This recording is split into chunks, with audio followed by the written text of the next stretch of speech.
Todd Woods joins us. Todd, everybody's talking about Putin and maybe a White House meeting, maybe somewhere else, a rapprochement, peace. But tomorrow, and you followed this better than anybody, tomorrow is actually a peace conference at the White House. Tell us who the participants are, why this is such a big deal, and why President Trump's been a driver of this, sir.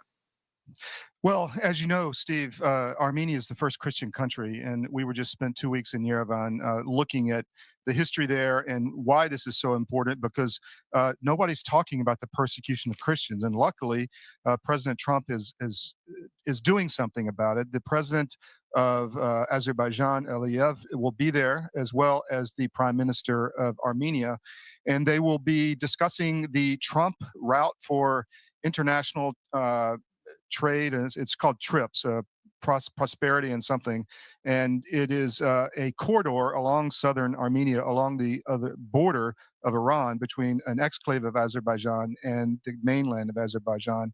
So many people see this as a brilliant move, and that Trump is giving Armenia, the Christian country, which has been attacked for, as you know, 100 years, the Apostolic Church, is now going to have a soft security guarantee with U.S. contractors on the ground guarding this corridor along the Iranian border. And it's really freaking out the Russians and the Iranians also, because that gives the U.S. access to that area and basically cuts them out, China as well, from the trade up into Europe. So many see this as a brilliant move. That, with what's going on in Gaza and contractors, there's a lot of I guess, worry that you will have Americans in harm's way along the Iranian border, and that hasn't worked out well many times in the past. But I think this is going to be signed tomorrow, so it's a huge deal, and most people are not aware of it.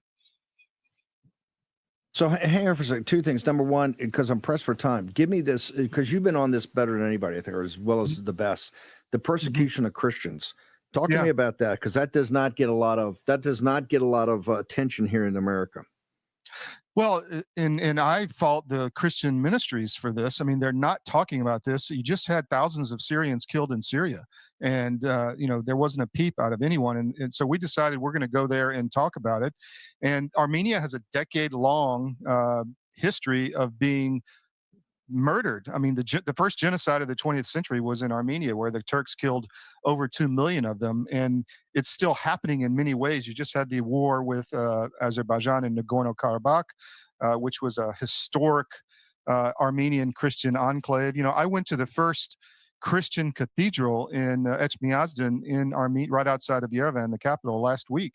I saw the spear that stuck Christ in the side while he was on the cross. I mean, Bartholomew, the disciple, brought it up to Armenia.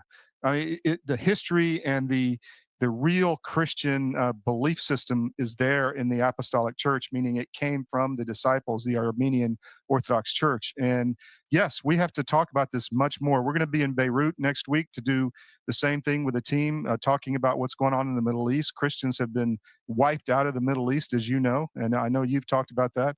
So we've got to start raising the bar on the attacks and persecutions on Christianity globally. So Todd, we're going to give you plenty of time and a platform to get to this, and we're going to have other people, Jason Jones and other, because it's a massacre going over there. Before I let you go, though, and because you're as America first as people get, when you talk about this corridor, a lot of people are going, hey, we haven't emptied the sanctuary cities in the United States. We got so many problems here. What in the hell are we giving any time about some corridor over there? How do you make the argument that that's America first, sir? Well, I have not made that argument. I've seen both sides. A lot of people are very concerned about, you're supporting Azerbaijan, a Muslim country, with Turkey, and maybe the reason for this corridor has more to do with the Black Sea and the Romanian base we're building on the Black Sea than supporting Christians. But the byproduct is Armenia gets a soft security guarantee from the U.S. I was on the ground. People are saying, look, we're going to have another war. Pashinyan, the leader of Armenia, is a globalist. He's bringing in migrants. He's attacking the Orthodox Church, just like they're doing in Ukraine, exactly the same way. So the government there is not building a better Armenia. They're giving it away for the globalist agenda. So being there may stop the persecution and destruction of the first Christian country ever in an organized manner. And so I think that's important as a Christian. And as for the U.S., it gives us a lot of leverage in the South Caucasus. There is a concern, as I said, over exposure. You're right on the Iranian border. Iranians are very good. The IRGC is very good at taking hostages. So we'll see. But I think hopefully the Trump administration thinks through all this from a security perspective. But the upside is the Christian countries get a guarantee security-wise, and we get access to the trade and influence in the region. So if you want that, this is going to do that. Okay, tomorrow we're going to cover this wall-to-wall. It's at the White House, so we're going to cover this wall-to-wall tomorrow. Pretty historic on President Trump's march to a Nobel Prize. L. Todd Woods, where do we go to get CDM media? Where do folks go to get all your content? CDM.press is the main site where we funnel all of our 13 digital sites into that site. You get it's updated daily. I'm on Real L. Todd Wood on X. And thank you, Steve. Good to see you again. You look good. Thank you, brother. Appreciate you. L. Todd Woods. Tomorrow, peace. It's essentially a peace conference at